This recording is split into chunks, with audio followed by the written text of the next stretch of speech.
Di kantor diberikan pangkat, jabatan, tapi dengan jabatan itu bertambah kesombongannya, bertambah ujubnya, merasa diri paling pintar, paling berjasa, paling berperan, tidak ingat Allah yang memberikan semua kemampuan, merasa dia punya jabatan itu atas kehebatan dirinya. Kemudian dengan jabatan itu ibadah jadi lalai, kesibukannya banyak. Kemudian dia pun jadi mudah berbuat maksiat. Nah, itu naiknya jabatan tuh bagian dari bencana itu, istijraj. Kenapa? Karena naiknya jabatan membuat dia lebih mudah berbuat maksiat. Jadi kita tidak usah terpesona dan terkagum-kagum dengan bertambahnya uang, bertambahnya penghasilan, bertambahnya aset, bertambahnya popularitas, bertambahnya klien, bertambahnya pujian, kekaguman orang. Bukan di sana nikmat yang besar. Nikmat yang besar itu justru kalau diberi sesuatu kita jadi makin syukur ke Allah. Salah satu ciri orang yang syukur ke Allah adalah bagaimana lihat sujudnya. Rasulullah SAW benar-benar tahajudnya tuh sampai bengkak kaki. Kenapa? Karena syukur. Maka kalau diberi nikmat, tambah taatnya, tambah syukurnya, tambah dermawannya, tambah tawadunya, itu nikmat asli. Dan sebaliknya, kalau kita diberikan kesusahan, kesulitan, tetapi di sana membuat kita semakin tobat, semakin banyak minta ampun ke Allah, makin jauh dari maksiat, itu kesulitan itu bagian dari karunia. Kan ciri orang yang disukai Allah itu dimudahkan untuk taat, walaupun dia tidak begitu ingin, tapi ada jalan untuk bisa taat. Dia tidak rencana tahajud, tapi jam 3 bangun saja, tidak bisa tidur lagi. Akhirnya dia memilih tahajud. Dia tidak niat sedekah, tapi tiba-tiba bertemu dengan orang dan dia ingin saja ngasih uang. Tiba-tiba dimudahkan oleh Allah untuk bisa beramal kebaikan, padahal sebelumnya tidak ada niat. Sehingga pada lapang kemudahan untuk beramal, dia berniat baik. Ciri yang kedua, orang yang disukai Allah itu walaupun ingin maksiat dipersulit, gagal terus. Orang nyebutnya jomblo, padahal boleh jadi itu perlindungan dari Allah supaya tidak tergelincir maksiat pacaran. Nanti pada waktunya Allah ngasih jodoh, ketemu, tidak ada yang menghalangi kalau Allah mau memberi. Wa iyuridka bi khairin fala radha li fadlih yusibu bihi may yasha'u min ibadi wa huwal Ghafurur Rahim. Surat Yunus 107. Jika Allah wa yuridka bi khairin, memberi kebaikan kepada seorang hambanya, pasti ketemu, tidak ada yang bisa mencegah, menolak, menghalangi, mengurangi, melambatkan, tidak ada. Apa yang Allah kehendaki pasti terjadi. Jadi, dan ciri yang ketiga, kalau Allah suka kepada hamba, dibuatlah hamba ini selalu dalam perlu ke Allah, memerlukan pertolongan Allah. Jadi selalu mau doa saja, minta ke Allah. Ini mengulas ya, disederhanakan begini. Kalau ingin tahu orang yang banyak zikrullah, ciri yang pertama adalah cepat mengembalikan urusan apapun ke Allah, cepat. Yang kedua, sering mengingat Allah dalam segala keadaan. Yang ketiga, selalu mengharapkan pertolongan Allah dalam segala urusan. Dan yang keempat, yakin dengan segala janji jaminan Allah. Oh, kalau orang diberi 4 ini sudah nikmat luar biasa.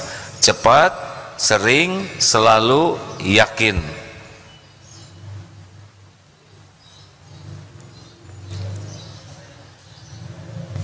Nah, tapi orang yang kurang baik posisinya di sisi Allah, karena memang hati dan niatnya dia mau taat tuh susah, ada aja penghalangnya. Mau tahajud telat, bahkan bangunnya duha. Mau sedekah nggak jadi, kelewat kotak infaknya, dia lama ngeluarinnya tuh. Mau nolong orang, keburu ditolong oleh orang lain. Tapi kalau mau maksiat lancar, dia naksir ke seseorang 5 langsung nyantel, jadi playboy cap 2 cula ya. Lancar maksiat itu, rencana korupsi sedikit malah gede hasilnya. Tidak layak punya jabatan, naik ke jabatan yang membuat dia jadi koruptor. Sebetulnya kontennya jelek-jelek aja, tapi viral. Dimudahkan oleh Allah maksiat. Dia bikin konten yang jelek, maksiat, dan viral itu. Jadi dosanya itu dipikul terus oleh dia. Dosa viral. Wah, bagaimana itu? Ngejar tobat dosa yang menyebar kemana-mana. Dan yang ketiga, orang yang tidak disukai Allah nggak suka berdoa. Tidak ada keperluan ke Allah tuh. Seakan-akan tanpa doa juga beres, tanpa doa aman, tanpa doa lancar, tanpa doa dapat. Itu salah satu orang yang tidak disukai Allah adalah jarang doa.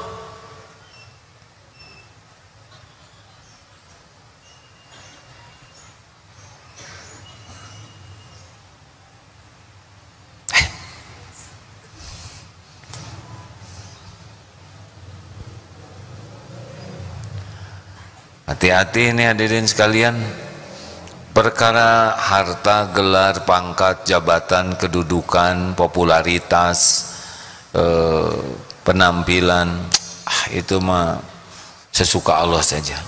Kasih.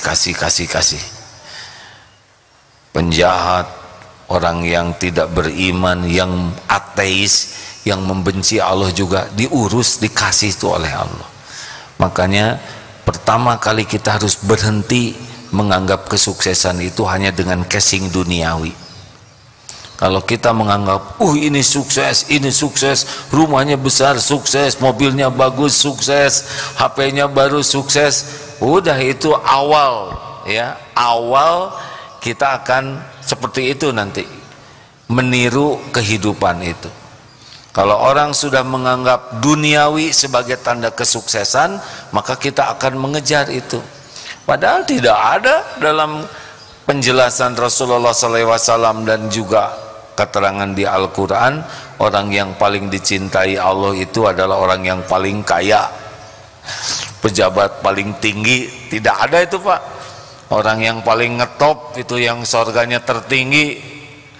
Orang yang viral banyak itu, yang subscribersnya banyak itu paling cemerlang di sisi Allah. Yang paling ganteng itu surganya tertinggi. Gak ada sama sekali. Yang ada adalah inna akramakum indallahi atqakum. Sesungguhnya orang yang paling mulia di antaramu di sisi Allah adalah yang paling takwa, yang hatinya paling yakin, yang paling patuh dan paling pasrah.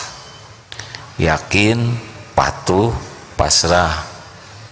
Loh, kok ada pasrahnya? Iya, karena innallaha yuhibbul mutawakkilin.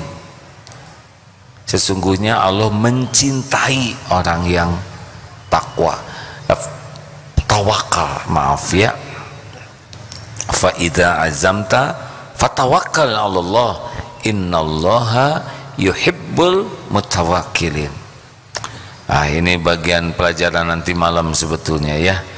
Bagaimana tawakal itu makin pasrah ke Allah tuh makin dicintai itu oleh Allah. Dan Allah yang nyuruh, pasrahlah kepadaku, aku cintai dirimu. Makanya setan itu kan tidak sanggup memperdaya orang yang tawakal.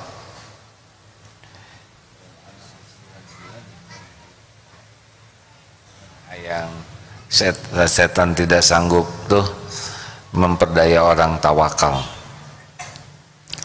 Nah, orang tawakal itu cirinya banyak doa karena mengandalkan Allah di dalam segala-galanya. An-Nahl 99 kalau nggak salah ya. Nah, rekan-rekan, Bapak Ibu yang baik, jadi kalau nanti serba mudah, serba lancar, serba enteng, urusan gampang, malah tidak diduga-duga, hebat gitu ya, kita nggak sengaja aja ngedehem terkabul, kedip sedikit langsung dia tertarik.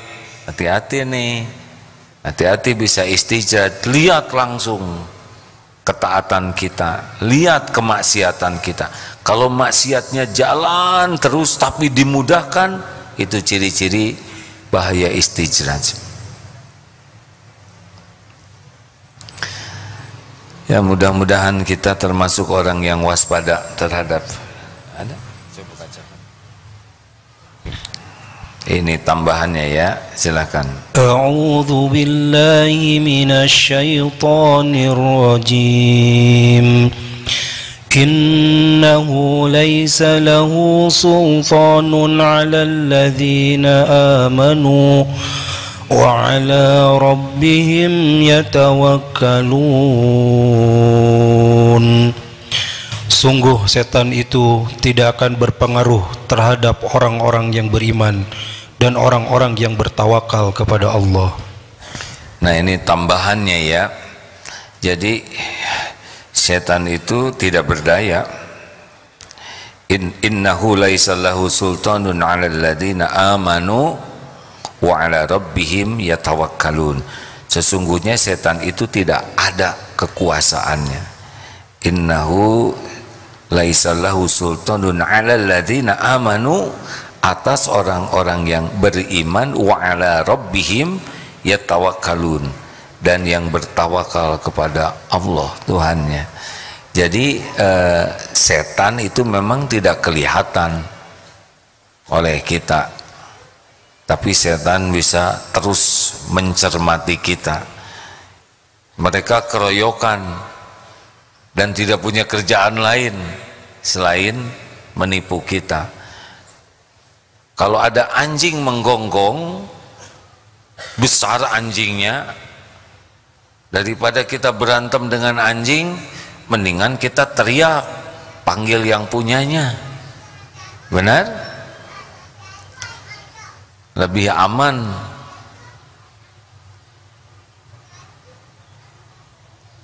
Nggak apa-apa, Bu. Kalau anak bicara nggak apa-apa.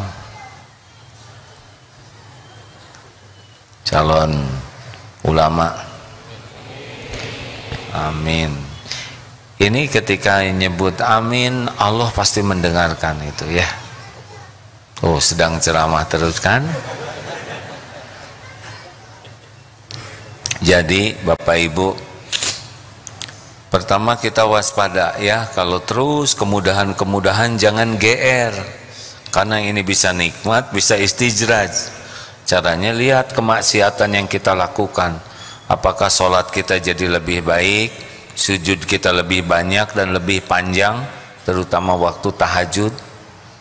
Apakah tahajud kita makin jarang, makin dikit, dari 11 turun ke 4, turun lagi nanti witir 3, turun ke witir 1, lama-lama hilang. Itu sudah mulai rugi tuh.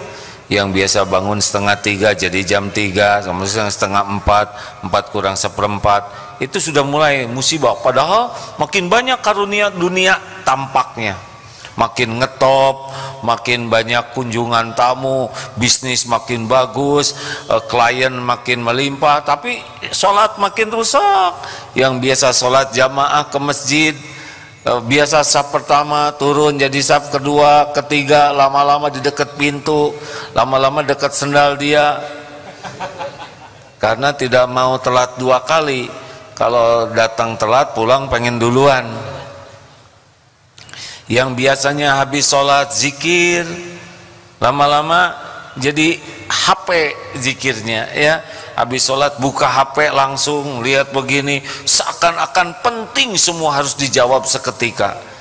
Yang biasa habis sholat kemudian fardu sholat rawatib, lama-lama ada aja urusan yang membuat dia pengen keluar dari masjid cepat. Padahal kalaupun dia sholat tidak ada masalah bagi yang lain, tapi seakan-akan ada yang harus diselesaikan segera, harus keluar.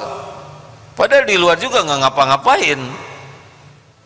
Nah, ini sudah ciri-ciri nih. Yang biasa datang ke majelis ilmu kuat, lama-lama ganti ke Zoom. Zoom yang biasanya on cam, lama-lama kamera dimatiin, ya. Udah sambil ngerjain yang lain. Sudah dijauhkan dari ilmu. Bapak Ibu tahu kan, tipu daya pertama setan kepada manusia itu adalah dijauhkan dari senang belajar agama. Makanya nanti ciri istrijat itu waktu belajar agama itu jadi makin dikit, makin sedikit. Nah, kalau orang sudah tidak belajar agama dengan sungguh-sungguh, maka tingkat keimanannya juga tidak bisa naik. Kalau yakin ke Allah sudah kurang, ya sudah dimakan teruslah oleh setan. Cirinya apa? Banyak risau, cemas, banyak takutnya. Kan setan itu menakut-nakuti. Ujian pertama bagi kita tuh kan, walanabluwannakum bisyai'im minal khauf, takut. Dan itu setan yang suka nakut-nakuti. Dan dengan tawakal ini sebetulnya takut ini akan cepat tereliminir. Duh, takut enggak lulus, nah, takut dosennya susah ditemui, takut kalau tidak nyambung kepada pertolongan Allah, Allah lah yang ngatur semua. Ada Allah yang ngebulak-balik hati. Oh, takut nanti udah lulus, takut nggak dapat kerjaan, takut nggak dapat jodoh, takut aja hidup ini. Jadi hidup ini memang hanya ketakutan saja. Padahal kuncinya adalah kembali ke Allah. Gimana kalau nggak dapat jodoh? Ya Allah lah yang menciptakan saya, bukan saya ini, ya saudara-saudara yang belum kebagian, ya. Bagaimana katanya tahun depan akan terjadi resesi ekonomi. Pertama, tahun depan kita belum tentu hidup, ya kan. Yang kedua, kalaupun terjadi, ya enggak apa-apa. Yang ngatur rezeki mah Allah. Kadang pahala kita dengan adanya, kadang dengan ditahan rezeki kita punya pahala juga. Benar? Hadirin, saya baru mengikuti hari ini ada 2 kejadian penting. Satu, ada santri yang wafat. Innalillahi wa inna ilaihi rajiun. Allahumma ighfir laha warhamha wa'afiha wa'fu anha. Amin ya rabbal alamin. Tadi sudah dibawa dikuburkan. Tidak sangka pasti ibunya, ya. Memang beliau sakit dulu 2 pekan di rumahnya, baru sesudah agak dianggap sehat. Ibunya juga seorang dokter. Kemudian dipesantrenkan, tapi beberapa hari di sini di drop, dan terus kita laporan dengan ibunya. Karena tidak mau makan saja, maka dipaksa diajak ke rumah sakit dan Allah menghendaki wafat. Ini pasti berat, tetapi dengan keimanan, keyakinan bahwa ajal sudah ditetapkan oleh Allah, bahwa anak ini ciptaan Allah, anak ini milik Allah, anak ini ada dalam genggaman Allah setiap saat. Allah lebih mencintai ciptaannya dibanding siapapun. Ibu bapaknya pasti sayang, tapi Allah lebih sayang lagi kepada ciptaannya. Anak ini masih sangat muda ya, SMP, insya Allah dosanya juga sedikit, tapi berada di lingkungan pesantren. Ingat doanya, wattawaffana ma'al abror, wafatkan kami bersama orang-orang yang berbuat kebaikan. Insya Allah di pesantren kebaikannya mencari ilmu sama-sama, ibadah sama-sama, menyebut nama Allah sama-sama, munajat sama-sama, meninggal bersama orang-orang yang berbuat kebaikan. Itu kunci. Karena ada yang meninggal di lingkungan yang tidak baik juga, nauzubillahi min dzalik. Nah, semoga beliau wafat dalam keadaan mencari ilmu. Ini sebuah wafat yang sangat baik. Toh ada sakit, sakit itu penggugur dosa. Waktunya sudah tetap, jam sekian itu akan dicabut nyawa oleh malaikat maut atas perintah Allah, syariatnya lewat sakit. Nah, tanpa ingat ke Allah pasti berat. Ingat ke Allah berat juga, tapi diringankan oleh Allah. Di sana tadi ada 160 rombongan saudara-saudara kita yang diberikan kekhususan dengan keluarganya tadi itu, yang tidak mendengar, tunarungu, ada yang tidak melihat, ada juga yang tidak yang apa namanya ya, tunadaksa, yang tidak bisa bergerak di kursi roda, banyak tadi. Dan dengan keluarganya rekreasi ke zoo itu. Saya melihat itu, aduh masya Allah, subhanallah. Ada yang berbaring tidak berdaya, ada yang kepalanya kecil sehingga bingung, ada yang masih kecil, ada yang sudah 27 tahun, ada yang kembar, dua-duanya memiliki kekhususan. Ada yang tubuhnya mudah patah, bergerak sedikit patah, ke sini patah ya, diangkat patah. Sepertinya menurut pandangan duniawi, ini sebuah musibah besar. Tapi dengan pandangan iman beda. Ini semua anak-anak itu adalah ciptaan Allah dan sempurna menurut ilmu Allah. Mungkin kita menyebutnya cacat karena kita tidak mengerti tentang kemahasempurnaan perencanaan Allah. Memang gampang membuat manusia yang demikian lebih rumit lagi. Wallahu alam ya, karena saya tidak mengerti banyak. Tetapi dalam keadaan segala terbatas, jantung berdetak, ginjal semua masih berperan. Padahal misalkan kemampuan berpikirnya terbatas, tapi Allah cukupi rezekinya. Ada yang jaga, dia tidak bisa jalan, ada yang mendorong. Ada yang tidak bisa bergerak, ada yang memangku. Tidak bisa makan, ada yang nyuapin. Ini tanda-tanda kebesaran Allah. Jadi memang tidak ada manusia cacat, tidak ada. Yang cacat itu yang tidak punya iman saja. Tapi memang Allah menciptakan sempurna seperti itu menurut ilmu Allah.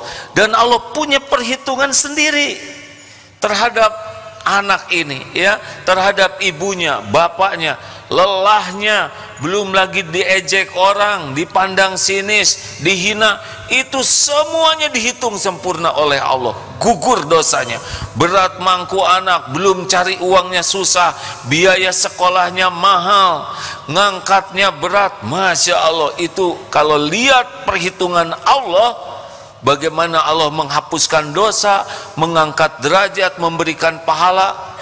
Nanti di akhirat, nanti yaumal akhir, kita akan iri. Jelas tuh hadisnya ya, bahwa ketika di yaumal hisab kan makin menderita tuh, habis dosa-dosanya. Nanti diberi sorganya tuh tinggi sekali, dan kita nanti iri.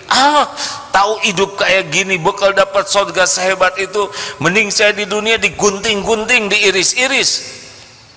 Jadi kita lihat saudara-saudara kita yang diberi kekhususan itu tidak boleh dengan pandangan sebelah mata.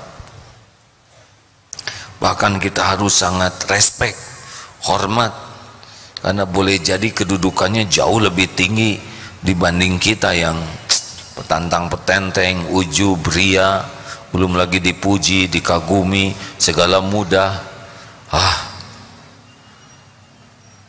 Aduh, tadi benar-benar dijamu oleh Allah melihat bagaimana ibu, bapak, ada yang betul-betul tidak berdaya sama sekali, tapi tetap ibunya tuh sayang, memeluk, menyuapi, belum lagi dengan segala kesulitannya. Allah maha sempurna perhitungannya. Mungkin orang menganggapnya ini musibah, ini penderitaan, tapi Allah melihatnya insya Allah dengan pandangan penuh kemahaadilan, kemahasempurnaan kasih sayangnya. Dunia cuman sebentar saja. Bisa dibayangkan itu ibu tadi harus nyari uang, anaknya ingin ke belakang, berat, diangkat patah ya, setiap patah harus diobatin, uangnya habis, belum lagi usaha. Ini semuanya ini tidak ada yang luput dari penglihatan Allah, tidak ada yang luput dari kesempurnaan balasan dari Allah, ganjaran dari Allah. Nah, inilah pentingnya iman yang membuat kata orang ini pahit, tapi bisa jadi ini sesuatu sekali. Dan yang kata orang sukses, tapi bagi orang yang iman jadi waspada, karena jangan-jangan kesuksesan itulah yang menurut kita sukses adalah istijraj. Kayak cakep, cantik sekali, tampan sekali, mulus sekali, itu kan ujiannya lebih berat.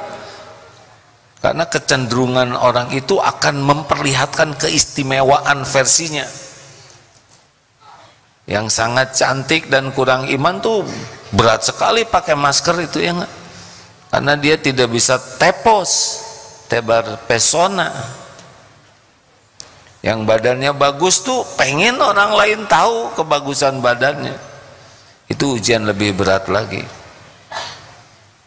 Begitulah, mudah-mudahan kita bisa memahami, melihat dunia ini dari sudut pandang keimanan, bukan sudut pandang nafsu. Terima kasih. Ada yang akan ditanyakan, didiskusikan? Ini saya absen dulu para tamu. Tuh ada yang ngacung. SD plus Al-Muhajirin. Ada SD? Tumben ini ada tamu SD. Alhamdulillah. MT Al-Ikhlas. Gak ada yang ngacung, karena ikhlas sekali jadi ngacung juga tidak ya. Ibu Al-Ikhlas? Bukan. Oh ya. Oh mau bertanya ya. Ya Bu, sabar ya Bu ya, ini lagi absensi dulu ya. SMP Islam Al-Azhar Karawang. Alhamdulillah. Terima kasih Dek. Komunitas Jalan Ridho Ilahi Bogor. Bapak jalan kemana? Menuju kemana Bapak? Menuju Ridho Ilahi. Ya Alhamdulillah. Oh ziarah bukan jalan. Komunitas jalan ziarah. Oh ya, salah ketik Pak. Maaf ya Pak ya. Namanya apa? Komunitas KJRI. Oh, bukan kedutaan ya. Baik. 60. Majelis Bani Ibrahim. Oh, alhamdulillah. Ini yang mau nanya tadi. Bukan mau apa?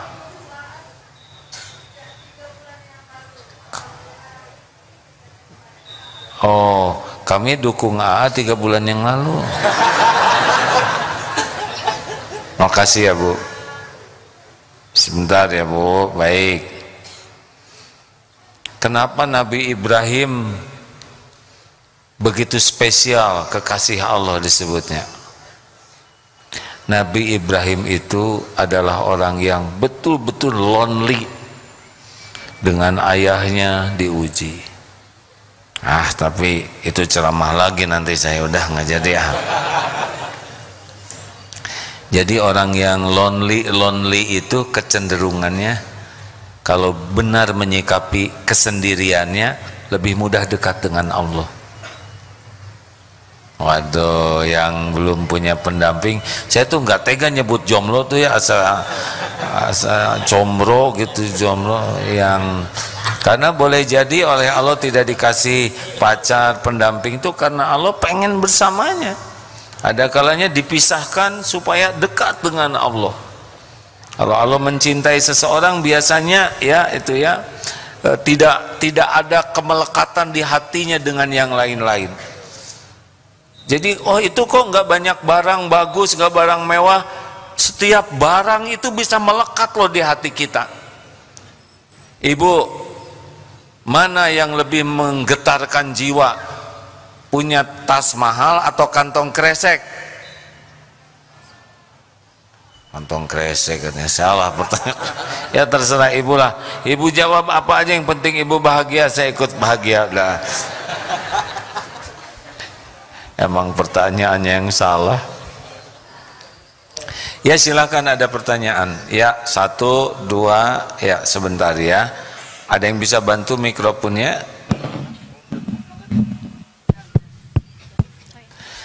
Kepada jamaah yang nanti memang akan berkunjung, memang yang paling pas itu jadinya harinya hari Kamis. Ya, Kamis ada 3 ceramah, malam Jumat, asar, malam Jumat, dan besok pagi ya kalau mau ke sini.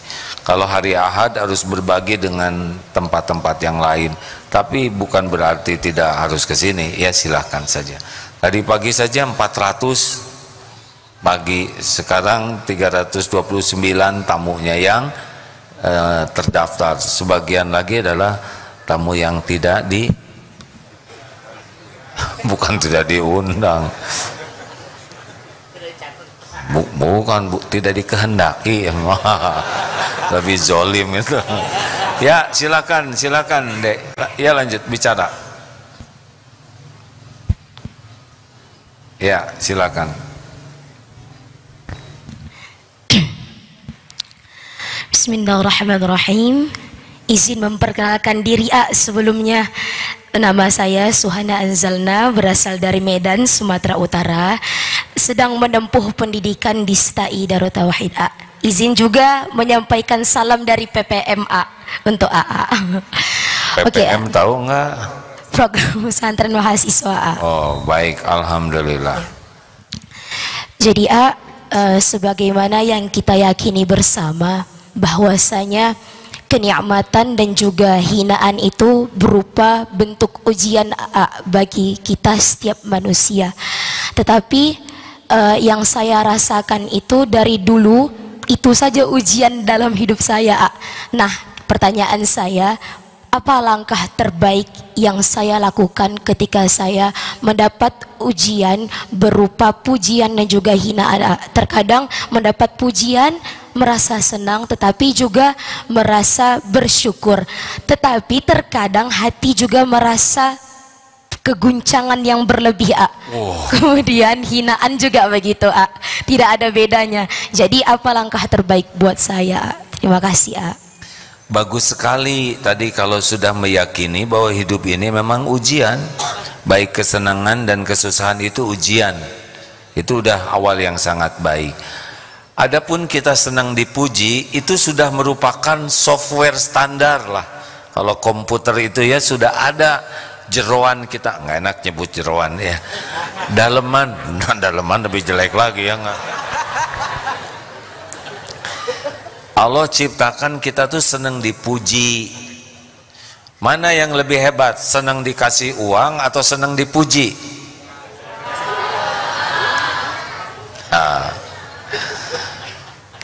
Mana pilih, mending dipuji mending dikasih uang? Nah begitulah dunia bokeh hadirin. Berapa banyak yang uangnya habis gara-gara untuk dipuji orang? Benar? Beli ini beli itu hanya untuk dipuji. Sebetulnya orang tuh lebih suka dipuji daripada dikasih uang. Ini sudah pernah diceritakan berkali-kali. Coba kalau sekarang dikasih uang semuanya masing-masing 100 juta, gembira nggak kira-kira? Oh, uangnya uang dolar lah, ganti ya. Semua dapat 10.000 dolar masing-masing, senang? Pas ditukarkan ternyata uang palsu, gembira atau kecewa? Tuh, uang itu kalau tahu uang palsu pasti kecewa, tapi dipuji walaupun pujian itu palsu tetap seneng. Ih kak, ibu makin lama kok makin muda, towew ya. Padahal jelas makin tua. Begitulah bahayanya pujian. Kita jadi suka nipu diri. Dek, kalau kita dipuji, yakin saja Allah lagi menggerakkan orang, ngetes kita dengan pujian. Semua pujian hanya datang dengan izin Allah. Lulus atau tidak, bagaimana supaya lulus? Kalau disebut dipuji, yakin alhamdulillahirabbil alamin. Karena pujian apapun yang datang ke kita, pasti yang dipuji itu karunia Allah. Pinter, siapa yang bikin pinter otak kita kalau bukan Allah? Ya kan? Kamu dermawan, itu uangnya dari siapa yang kita sedekahkan? Makanya kembalikan alhamdulillahirabbil alamin. Ada doa kalau baik mudah-mudahan jadi amal, kalau memang pujian dia lebih jelek dari gimana teh, pokoknya saya lupa lagi lah ya, begitulah ya. Udah ingat nggak yang saya lupa? Saya aja lupa. Nah giliran dihina bagaimana? Sama, oh ini episodenya saya dihina. Allah juga yang mengizinkan kita dihina. Apa maksudnya dihina? Untuk menunjukkan bahwa lebih banyak yang ditutupi oleh Allah daripada yang diketahui oleh yang menghina kita. Enggak ada apa-apanya penghinaan orang kepada kita dibanding kehinaan kita yang aslinya. Benar? Enggak ada apa-apanya. Coba siapa yang pernah dihina? Ada? Apa disebut apa coba dihina? Dek, main WA. Tuh kan duduk paling depan. Tapi saya tidak boleh mengatakan sesuatu yang melukai hatinya ya. Jadi jalanin aja semuanya ladang amal. Ladang amal, dipuji dicaci adalah ladang amal. Kasihan yang menghina kita, nggak usah sakit hati. Kenapa? Karena itulah nggak usah, mau ngapain sakit hati. Sakit hati itu adalah orang yang menzolimi dirinya sendiri. Tinggal kita maafkan. Wal afina 'anin nas. Kita diberikan kesempatan jadi orang takwa kalau kita tidak marah. Wal kadhiminal ghaidha wal afina 'anin nas. Ali Imran 134 ya. Ciri orang takwa kan bisa menahan amarah. Kalau nggak ada yang ngejengkelin, kita nggak teruji. Dia nyakitin kita, kita bisa memaafkan. Dan mau ngapain juga sakit hati? Tuhan kita kan bukan dia sampai dower menghina kita, nggak ada apa-apanya, nothing, nggak ada apa-apanya. Coba sekarang menghina saya, nggak ada apa-apanya, paling pergi saya dari sini, punung. Tapi memang pasti ada sakit hati. Rasulullah juga ada sedih, ada kecewa, itu manusiawi. Tinggal ekspresinya, marah atau tidak, memaafkan atau tidak, gitu. Lanjut Bu, mangga. Assalamualaikum AA. Waalaikumsalam warahmatullahi wabarakatuh. Saya ingin bertanya tentang bentuk cinta, kasih dan karunia Tuhan. Allah maksudnya? Ya Allah. Selama 30 tahun ini saya diajarkan untuk berbuat baik agar menuai kebaikan. Kemudian tepat di usia saya 30 tahun, saya kehilangan banyak hal. Pernikahan, usaha, waktu dengan anak-anak saya, semua diambil oleh Allah. Apakah itu bentuk cinta dari Tuhan? Allah. Ya, Allah kan Tuhan saya. Ya. Mohon maaf apabila apa yang tidak diambil oleh Allah. Masih diberi nikmat Islam? Ya. Masih beriman? Masih bisa berpikir? Iya. Masih sehat? Masih ada rezeki yang lain? Masih punya kawan? Ada. Masih bisa bicara? Masih bisa sujud? Iya. Carilah nikmat-nikmat lain yang tidak diambil oleh Allah. Jangan fokus kepada yang sedang diambil sebentar, ya. Kemudian kita pikirkan, tafakuri, karena wama asobakum mim musibatin fabima kasabat aidikum. Surat Asy-Syura ayat 30.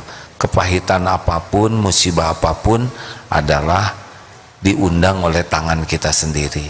Nah, sekarang kita ingat apa yang Allah sisakan untuk disyukuri sambil kita bertobat, ya. Gimana besok lusa? Kalau Allah mudah ngambil, mudah juga Allah ngasih, benar? Ya. Jadi sekarang episodenya memang begini. Punya dosa tidak? Iya. Sedikit, banyak? Banyak atau banyak sekali? Pasti Siapa yang kita bisa banyak dosa. Hah? Siapa yang bisa mengukur dosa kita, Pak? Nah, itulah yang harus kita ukur. Ya. Karena tiap dosa itu pasti balik ke kita jadi kepahitan. Tapi Allah Maha baik. Walaupun kita banyak dosa, ditutupin dosa kita. Kemudian digugurkan. Kalau kita kurang istighfarnya, padahal Allah sayang ke kita. Kita dosa banyak. Dan kita jarang menyadarinya. Istighfar kurang, sholat jarang khusyuk, sedekah sedikit, tobat tidak maksimal. Maka kasih sayang Allah diberikan kepahitan. Itu ngegerus dosa-dosa kita dalam bentuk lelah, capek, lahir batin, dalam bentuk sakit. Itu wala wasobin, sakit, wala hammin, cemas, wala huznin, sedih, ya, dengan berbagai kesedihan, gangguan-gangguan, wala ghammin, susah, ini susah, bahkan tertusuk duri sekalipun, illa kafarallahu biha min khotoyahu, kecuali Allah menghapuskan dosa-dosa. Memang tidak kelihatan, ya, tapi kalau ibu jalani dengan ridho, dengan cobaan, nanti terhapus dosa, ada babak baru yang lebih baik di depan, ya. Banyaklah melihat yang lebih menderita dari kita, ya.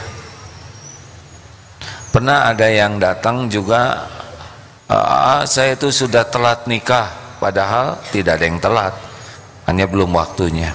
Udah nikah, tahu nggak, saya keguguran terus. Giliran jadi hamil, ternyata ada yang harus diambil, yaitu rahimnya. Sekarang rahim saya diambil, Wah, banyak cerita sedih. Tapi ketika diingatkan, maaf, apakah ingatan maksudnya normal, jantung normal? Coba fokus kepada nikmat yang Allah berikan supaya tetap syukur. Itu jauh membuat lebih ringan. Dan kepahitan itu adalah pembersih dari dosa. Makanya istighfar yang banyak, berbaik sangka. Nanti ada babak-babak baru lagi yang lebih baik kalau bersabar, ya. Terima kasih, A. Ya. Boleh satu lagi, A? Boleh. Apakah benar semakin kita beriman, ujiannya juga semakin berat? Kalau jadi dokter spesialis, ujiannya berat nggak kira-kira? Ya. Iya. Nabi ujiannya berat nggak? Nabi Muhammad ujiannya berat tidak? Ya. Berat. Ini yang lagi ceramah ini kira-kira ujiannya berat tidak? Tahu dari mana? Pasti menyelidiki terus ujian saya. Beratnya itu sudah terukur. Seperti ujian SMA kelas 3, tidak mungkin pelajarannya SD. Tapi yang kelas 3 yang ngejalanin saja. Rasulullah juga berat menurut kita, tapi ya Rasul jalan saja. Gitu. Jadi jalanin saja dengan sesuai aturan, nanti bisa.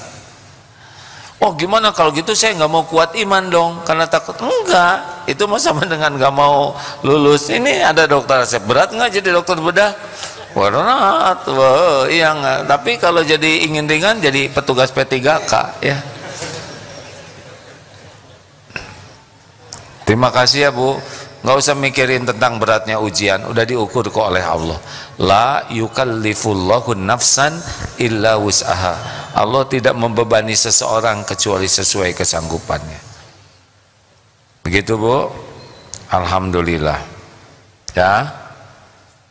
Banyak ke majelis ilmu, banyak gaul dengan orang-orang yang sabar, soleh, ya. Dan yang paling penting banyak menangisi dosa. Itu rahasianya. MPP Bukit Asem, PT Bukit Asem, ada? Bapak dari Bukit Asem. Ibu mau nanya atau ngacung? Oh dari Bukit Asem Ibu. Alhamdulillah. Mana asa kurang enak Bukit Asem, Bukit Asam ya. Terima. Waduh protes Ibu. Bukan asem, asin katanya. Katanya begini A maksudnya bukan. Jadi Bukit Asam maksudnya gitu Bu. Lanjut terakhir ada pertanyaan lagi? Ya ada Agim sini anak. Masa nanya sama AA? Silakan A. Sabar, sabar, sabar. Bismillahirrahmanirrahim. La haula wala quwata illa billah. Gini ya, kan kita harus sering mengingat Allah gitu. Yang tergambar di benak saya hanya sanggup untuk mengingat lafadznya dan di hati hanya sanggup mengingat lafadznya. Apakah itu boleh enggak? Lafadz Allah gitu? Ya gitu, tergambar di benak dan di hati itu enggak sampai cahaya atau yang kata ulama gimana gitu. Mohon pencerahannya. Oh. Assalamualaikum.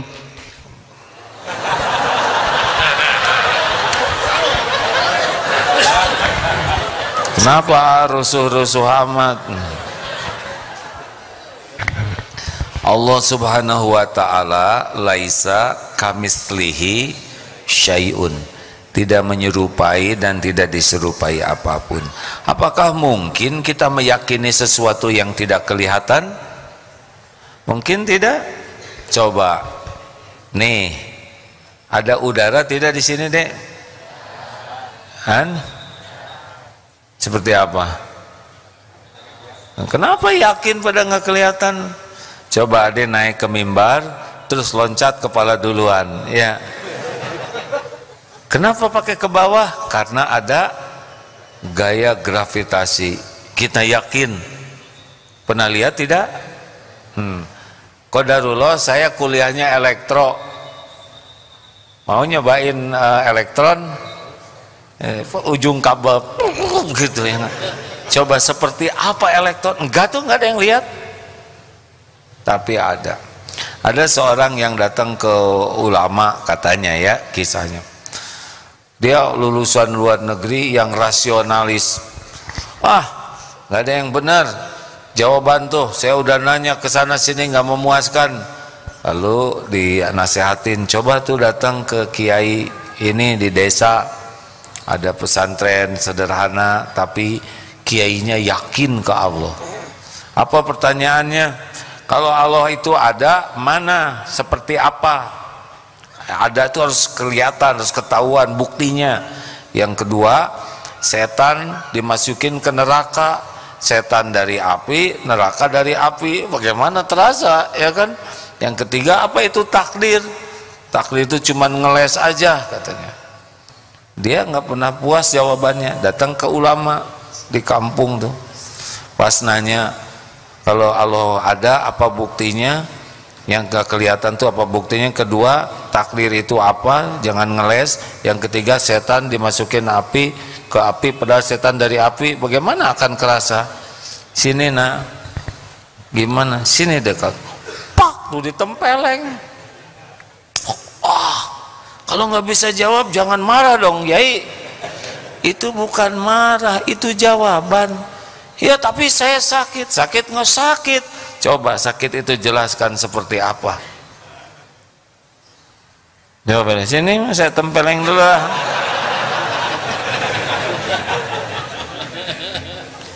Sakit ada tapi nggak bisa digambarkan, ya kan?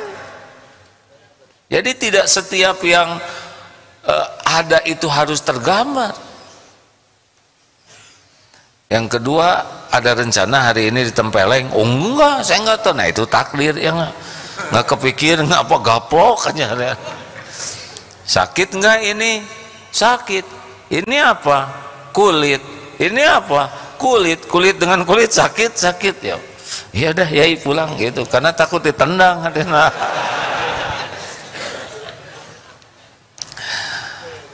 Jadi cara meyakini Allah, kita juga banyak yakin kepada yang tidak kelihatan. Yakin saja, nanti ya kalau sudah tingkat yakinnya tinggi, sambil begini tuh yakin Allah sedang menyimak, mendengarkan, melihat. Malaikat juga hadir di sini, ada yang sedang mencatat, nggak lihat nih. Makanya orang takwa tuh amanu, yang pertama beriman kepada yang goib. Nah, diantaranya ini kan nggak kelihatan malaikat. Ini ada malaikat bersama kita ini. Masya Allah. Terakhir, ada lagi yang mau nanya? Ini depan. Dua sama ya. Bismillah. Assalamualaikum warahmatullahi wabarakatuh. Alhamdulillah. Bukan kebetulan, saya sebagai guru. Kebetulan? Kenyataan. Atau kenyataan? Kenyataan. Oh iya. Sebagai guru. Kalau kebetulan tiba-tiba aja gitu ya. Saya sebagai guru TK. Guru TK. Dan ide kekreatifan itu bukan terkadang sering ketika pas lagi sholat. Oh, jadi ide kreatif untuk ngajar itu pas lagi sholat. Lagi sholat. Nah, terkadang aktivitas itu ditapakuri dulu, gak direalisasikan, dikhawatirkan istirahat itu. Ketika padahal menurut versi saya itu benar gitu. Oh, itu ada ide bagus nih. Nanti diamalkan di kelas. Tapi pas ide jadi pas lagi sholat, nah itu ditapakuri dulu atau baiknya seperti apa? Terima kasih, Ustaz. Jadi lagi sholat tuh banyak ide gitu. Memang keunggulan sholat kita itu ya, yang nggak harus diingat-ingat waktu sholat. Justru yang harus diingat nggak ingat. Kan sholat itu aqimis sholat li zikri. Tegakkanlah sholat untuk mengingat Allah. Hasilnya justru yang enggak. Kunci ketemu waktu sholat ya kan, rencana nanti malam makan apa lagi sholat. Dan yang paling bahaya itu kita tidak merasa bersalah. Makanya habis sholat itu disunahkannya istighfar, bukan alhamdulillah, karena saking ngaconya sholat kita. Jadi boro-boro ngingetin hasil sholat tadi, Pak, istighfar Pak Guru. Habis suatu ide cemerlang dari Allah nih, Fatihah hilang. Ayo usahakan sholat kita bagus. Kalau sholat kita bagus, nanti urusan kita dibaguskan. Kan ada yang nanya, gimana orang Islam ini pagi-pagi bangun tidur ke masjid sholat, lagi senang-senang kerja ke masjid sholat, sore-sore sholat, maghrib ke masjid. Ini seperti nggak ada kerjaan, masjid lagi, pulang pergi masjid. Apalagi kemarin di Australia ya, itu kan ke masjid itu hampir semuanya pakai kendaraan. Mobil itu datang penuh waktu sholat, pergi lagi, nanti asar ngumpul lagi, subuh ngumpul. Bagi orang tuh aneh, ini orang Islam kerjanya apa? Karena memang kerjaan kita tuh sholat. Yang lain-lain itu ibadah juga di bawah sholat. Kan kita diciptakan itu untuk nunggu waktu sholat. Kita wa ma khalaqtul jinna wal insa illa liya'budun. Kita diciptakan tuh untuk ibadah ke Allah. Kalau sholat kita bagus, ini yang paling pokoknya sholat. Lalu di antara sholat itu ibadah juga. Ya udah kita mau ibadah. Perkara rezeki dan sebagainya nanti Allah akan jamin. Ini Imam Malik dengan Imam Syafi'i pernah bertukar pendapat, beda pikiran. Tapi beda pendapatnya orang berilmu mah nggak jadi bertengkar, malah jadi kebahagiaan bersama. Gurunya Imam Syafi'i ini berkeyakinan bahwa kita fokus kerjakan dengan baik apa yang Allah amanahkan, nanti rezeki datang ikut. Kalau muridnya Imam Syafi'i, kalau saya berpendapat kita harus jemput rezeki itu. Jatah udah ada tapi kita jemput. Suatu saat ini berbeda pendapat ya. Suatu saat ini Imam Syafi'i ini melihat ada yang sedang panen. Lalu beliau bekerja ikut memanen. Hasilnya sesudah kerja diberikan anggur. Yakinlah, oh iya, saya bekerja, akhirnya saya ketemu dengan rezeki saya. Gembira nih, keyakinannya benar. Datanglah ke gurunya, Syekh, tadi di sana ada panen, lalu saya niatkan kerja dan akhirnya saya diterima kerjaan dan jadilah rezeki. Jadi benar pendapat saya bahwa kita harus jemput dengan bekerja sehingga ketemu dengan rezeki. Coba rasakan. Kata gurunya, saya dari tadi ngajar, selesai ngajar saya pikir, duh enak nih kalau udah capek ini saya makan anggur. Nah sekarang saya makan anggur ya gak? Ini tingkat tinggi, saudara nggak ngerti ya? Ngerti enggak? Jadi dua-duanya benar. Memang agak lambat ya, nggak apa-apa, tergantung apalah gitu ya. Jadi benar yang dikatakan Imam Malik benar. Beliau sibuk ngajar, ingin anggur, datang anggur dibawa oleh muridnya ya kan.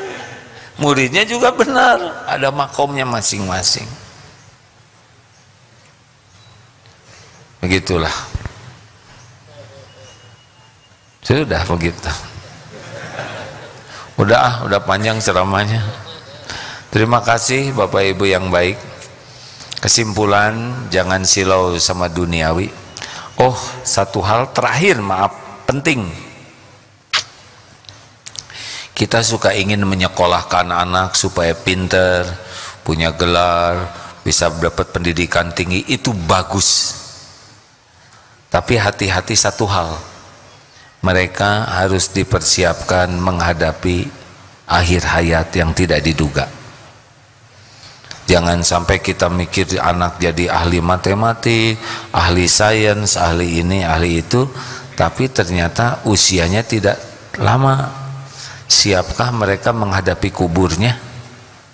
Siapkah mereka menghadapi yaumal hisab? Apalagi kalau sudah balik. Ini terbukti ini. Pernah ada suami istri yang dialog, yang ingin anaknya tuh ya sukseslah secara duniawi. Oh, tidak apa-apa. Kata suaminya, tapi siapkah andai kata anak ini tidak panjang usianya? Apakah dia bisa punya cukup bekal untuk dikuburnya? Nah itu. Dan qadarullah hari ini ada santri yang wafat di usia remaja. Allahumma salli wa sallim wa barik ala sayyidina Muhammadin wa ala alihi wa ashabihi ajma'in. Ya Allah, alhamdulillahi rabbil alamin. Duha yang maha menatap, yang maha mengatur segalanya. Alhamdulillah ya Allah, segala puji bagimu yang menakdirkan kami berkumpul di rumahmu ini.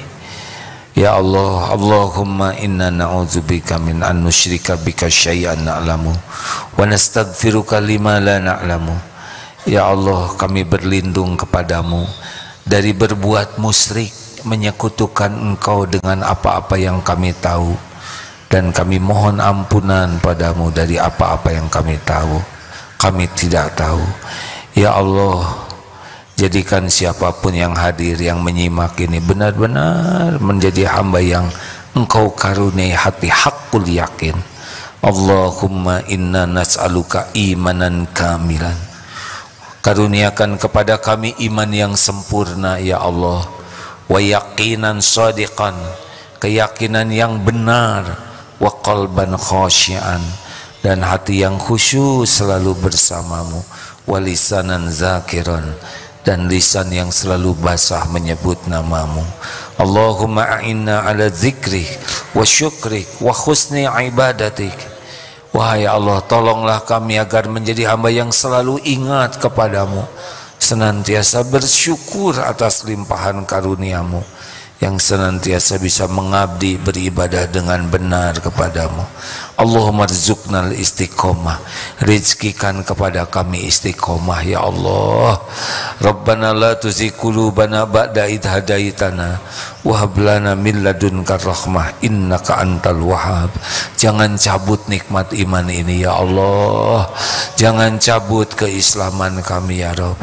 Rabbana atina fid dunya hasanah wa fil akhirati hasanah wa qina azabannar.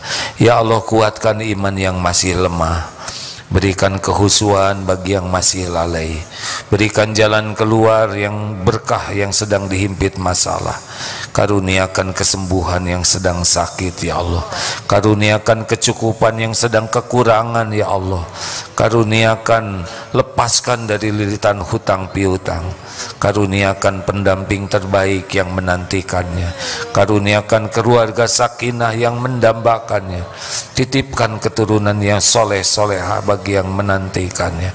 Rabbana taqabbal minna ya Allah, innaka antas samiul alim. Sallallahu alaihi sayyidina Muhammadin wa ala wasallam. Alhamdulillah. Terima kasih. Subhanakallahumma bihamdik, asyhadu alla ilaha illa anta astaghfiruka wa atubu ilaik.